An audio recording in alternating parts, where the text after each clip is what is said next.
बिस्मिल्लाहिर्रहमानिर्रहीम। अस्सलामुअलैकुम नाज़रीन कराम, नई वीडियो में आपको खुश आमदीद कहते हैं।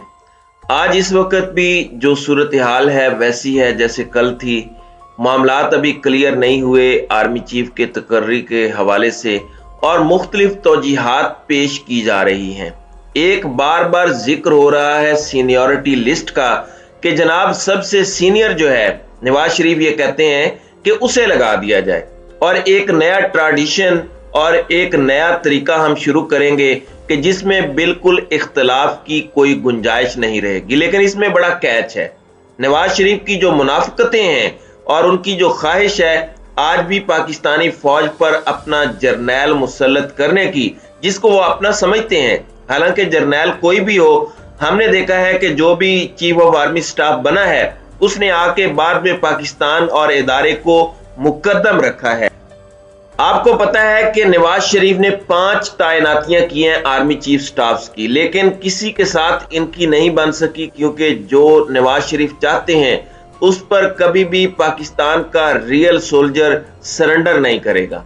अब एक तो ये मैं आपको बता दूं कि इसमें मुनाफिकतें कहां पर हैं और सीनियरिटी लिस्ट असल में है क्या और नवाज शरीफ इसको कैसे मैनिपुलेट करना चाह रहे हैं।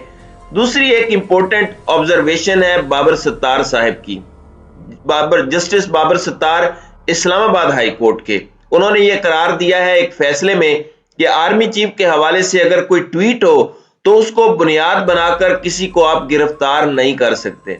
यानी ऐसी ट्वीट हो जिसमें तनकीद की गई हो तो ये कहा जाए कि उन्होंने फौज में कोई बगावत पैदा करने की कोशिश की है।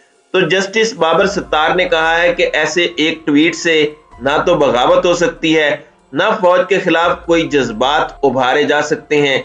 ये फजूल है, ये गलत है। FIA ने एक शख्स को उठाया हुआ था, उसको इस्लामाबाद हाई कोर्ट ने रिहा करने का हुक्म दिया है और उस FIR को भी खत्म कर दिया है। तो ये एक बहुत बड़ा फैसला है और आने वाले वक्त में इसकी इम्प्लीकेशंस कैसे होगी we have to wait and see. लेकिन जो फैसला justice Babar Sattar Islamabad high court के उन्होंने दिया है वो एक लैंडमार्क डिसीजन है इस हवाले से कि माजी में खुफिया एजेंसियां जिस तरीके से इसको इस्तेमाल करने की कोशिश करती थी इस पर उन्होंने एक बंद बांधा है। दूसरी जानिब बड़ी बातें हो रही हैं कि मोहम्मद बिन सलमान क्यों नहीं आए और क्या वजह है, लेकिन उसमें एक और चीज है कि जो निगरान सेटअप बनता था उसके लिए कोई नाम था जिसकी सपोर्ट थी बाहर से और अंदर से भी, लेकिन नवाज शरीफ उस पर एग्री नहीं हुए और उसके बाद फिर प्रिंस मोहम्मद बिन सलमान ने दौरा यहाँ का मनसूख किया। मैं इस पर तफसील से आगे जाकर बात करूंगा कि वो नाम कौन सा है। बड़ा फेमिलियर नेम है, बड़ा अच्छा नाम है, बट नवाज शरीफ को वो एक्सेप्टेबल नहीं है। नाज़रीन इकराम, सबसे पहले आ जाते हैं सीनियरिटी लिस्ट पर। जराये के मुताबिक पिंडी जिसको सीनियरिटी लिस्ट समझता है वो सीनियरिटी लिस्ट ये है कि 29 तारीख को जनरल कमर जावेद बाजवा रिटायर हो जाएंगे और उनकी रिटायरमेंट के बाद जो सबसे पहला शख्स जो सीनियरिटी के लिहाज से है और जो दूसरे नंबर पर शख्स है वो जो 2 अहम ओहदे हैं उनके लिए वो क्वालिफाई करते हैं। अगर इस चीज को मान लिया जाए कि यह फैसला सीनियरिटी की बुनियाद पर होगा तो सीनियरिटी तब शुरू होगी जब जनरल कमर जावेद बाजवा 29 नवंबर को रिटायर हो जाएंगे। उसके बाद जब वो रिटायर होते हैं तो जिनके उसके बाद नाम है उनमें जनरल अजहर अब्बास हैं, जनरल साहिर शमशाद साहब हैं, जनरल नोमान हैं और चौथे नंबर पर शायद जनरल फैज हमीद हैं। तो ये लिस्ट हो सकती है। लेकिन जो नवाज शरीफ की सीनियरिटी है उसके मुताबिक वो कहते हैं कि जिस दिन हम जनरल कमर जावेद बाजवा की रिटायरमेंट का नोटिफिकेशन करेंगे उसके मुताबिक जो सीनियर होगा उनके बाद उसको आर्मी चीफ बनाया जाएगा। मिसाल के तौर पर जनरल आसिम मुनीर बहुत अच्छे सोल्जर हैं और उनका बड़ा एक जबरदस्त ट्रैक रिकॉर्ड है। अब वो रिटायर हो रहे हैं 27 तारीख को। इससे पहले एक और जर्नैल हैं जनरल वसीम, वो रिटायर हो रहे हैं 19 तारीख को। तो हुकूमत के मुताबिक ये है कि अगर समरी कल मूव की जाती है तो फिर सबसे सीनियर जनरल वसीम अशरफ हैं, उसके बाद जनरल आसिम मुनीर हैं। इसलिए ये समरी जनरल वसीम अशरफ की रिटायरमेंट के बाद जनरेट ये करवाना चाहते हैं تو उनके मुताबिक ये है कि जनरल आसिम मुनीर बन जाते हैं सबसे ज्यादा सीनियर। लेकिन जो फौजी जराए हैं, जो अस्करी जराए हैं, जो जैक ब्रांच के जराए हैं, जो फौज का लीगल डिपार्टमेंट है, वो ये कहता है कि 29 नवंबर को जनरल कमर जावेद बाजवा जिस वक्त रिटायर होते हैं, भले फैसला 4 दिन पहले ही हो, लेकिन कंसीडर उन्हीं को किया जाएगा। सीनियर वही होंगे जो उनकी रिटायरमेंट के बाद सीनियर हैं। अब जनरल आसिम मुनीर 27 नवंबर को रिटायर हो रहे हैं। हुकूमत ये कह रही है, नून लीग के जराए ये कह रहे हैं कि 25 या 26 को अगर हम नोटिफिकेशन करते हैं तो इसमें general Asim Munir seniority list पर नंबर 1 है। अब वो इसलिए ये कह रहे हैं क्योंकि नवाज शरीफ उन्हें चाहते हैं। देखें, नवाज शरीफ का मुनाफिकत में कोई सानी नहीं है और उन्होंने हमेशा फौज को कंट्रोल करने की कोशिश की है और उन्होंने कानून को हमेशा धोखा देने के लिए इस्तेमाल किया है, चकमा देने के लिए इस्तेमाल किया है। अब वो ये चकमा दे रहे हैं कि क्योंकि सीनियर जनरल आसिम मुनीर हैं इसलिए उनको बना दिया जाए। फौज की जो ये सीनियरिटी लिस्ट है, जो टेक्निकल चीजें हैं, उसमें जो सीनियर हैं वो साहिर शमशाद मिर्जा बनते हैं। अब ये मामला फंसा हुआ है, इसमें आसिफ अली जरदारी के हवाले से बज़ाहिर बयानात आ रहे हैं कि सब अच्छा है, लेकिन ऐसा है नहीं और इसमें बात फंसी हुई है। टाइम इनको दे दिया गया है शहबाज शरीफ को, अब शायद आज वो वापस आ जाएंगे, लेकिन अगर किसी ने उससे हट के बात करने की कोशिश की तो फिर उसका अंजाम बुरा होगा।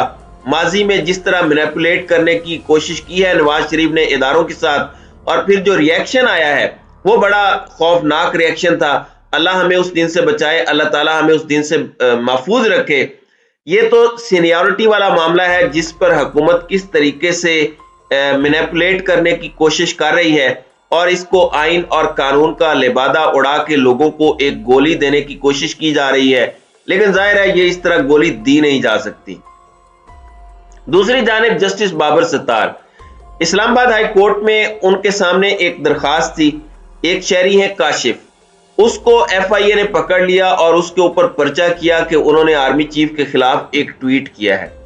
जस्टिस बाबर सत्तार ने यह करार दिया अपने फैसले में कि एक इनसिग्निफिकेंट ट्विटर अकाउंट से अगर कोई ट्वीट होता है तो उसकी बुनियाद पर यह सोचना कि फौज में बगावत हो जाएगी, ये तो गलत है। ये तो सिर्फ मुखालिफिन को चुप कराने की एक कोशिश है और जुबान बंदी की एक कोशिश है। रिजेक्ट कर दिया इस सारे केस को, उन्होंने FIR को खत्म कर दिया और ये कहा कि उस शख्स को फौरन रिहा किया जाए, और उन्होंने कहा कि इस एक ट्वीट से कुछ नहीं होता। अब आप देखें कि अरशद शरीफ के खिलाफ जो पर्चे हुए, समी इब्राहिम, साबिर शाकिर, इमरान रियाज और दीगर सहाफियों के खिलाफ जो पर्चे हुए, वो सब क्या थे? वो सारे इसी तरह FIA ने अपने मैंडेट से तजावुज किया था, क्योंकि जस्टिस बाबर सत्तार ने कहा कि ये FIA का मैंडेट ही नहीं है, ये डेफर्मेशन है में आती है। तो ये जो क्रिमिनल प्रोसीजर है उसके तहत, PPC के तहत या CRPC के तहत आप इसको ट्राई नहीं कर सकते। तो ये बहुत बड़ा एक अहम डिसीजन है जस्टिस बाबर सत्तार का। नाज़रीन इकराम, अब मैं आता हूं जो मैंने आपसे बात कही कि असल इशू एक केयर टेकर प्राइम मिनिस्टर का है। पाकिस्तान की एक बड़ी अहम शख्सियत सऊदी अरब में रोल अदा कर रही है और हर जगह उनकी इज्जत है। अपना जो उन्होंने पाकिस्तान में वक्त गुजारा जब वो फौज के इदारे के सरबराह थे, तो उस वक्त भी उन्होंने न्यूट्रलिटी, जो हकीकी न्यूट्रलिटी है, उसको उन्होंने बरकरार रखा और किसी को भी उनसे शिकायत नहीं हुई। और उनका ताल्लुक भी ऐसे खानदान से है जो पाकिस्तान के लिए अपनी जानों का नजराना दे चुका है और बड़े एजाजात उनको हासिल हुए हैं। एक तजवीज थी कि केयर टेकर प्राइम मिनिस्टर उनको बना दिया जाए, लेकिन नवाज शरीफ ने उसको तस्लीम करने से इनकार किया। अब उनका जो नाम है उस पर बहुत सारे लोग ये समझते थे पाकिस्तान के अंदर और पाकिस्तान के बाहर कि इनको अगर ये फर्ज सौंप दिया जाए इलेक्शन करवाने का तो शायद इससे पाकिस्तान में बेहतरी आएगी और ट्रांसपेरेंट अंदाज में चीजें हो सकेंगी। लेकिन नवाज शरीफ को जहां पर ट्रांसपेरेंसी हो आ जाए, जहां पर हकीकी मेरिट की बात आ जाए, वो नवाज शरीफ को काबिल कबूल नहीं है। तो इस पर बाहर से भी रिएक्शन आया और हो सकता है कि जो दौरा मंसूख हुआ है उसकी एक वजह यह भी हो। तो नाज़रीन इकराम, आपकी इस वीडियो के हवाले से क्या राय है? आप अपनी राय का इजहार कमेंट सेक्शन में जरूर कीजिएगा।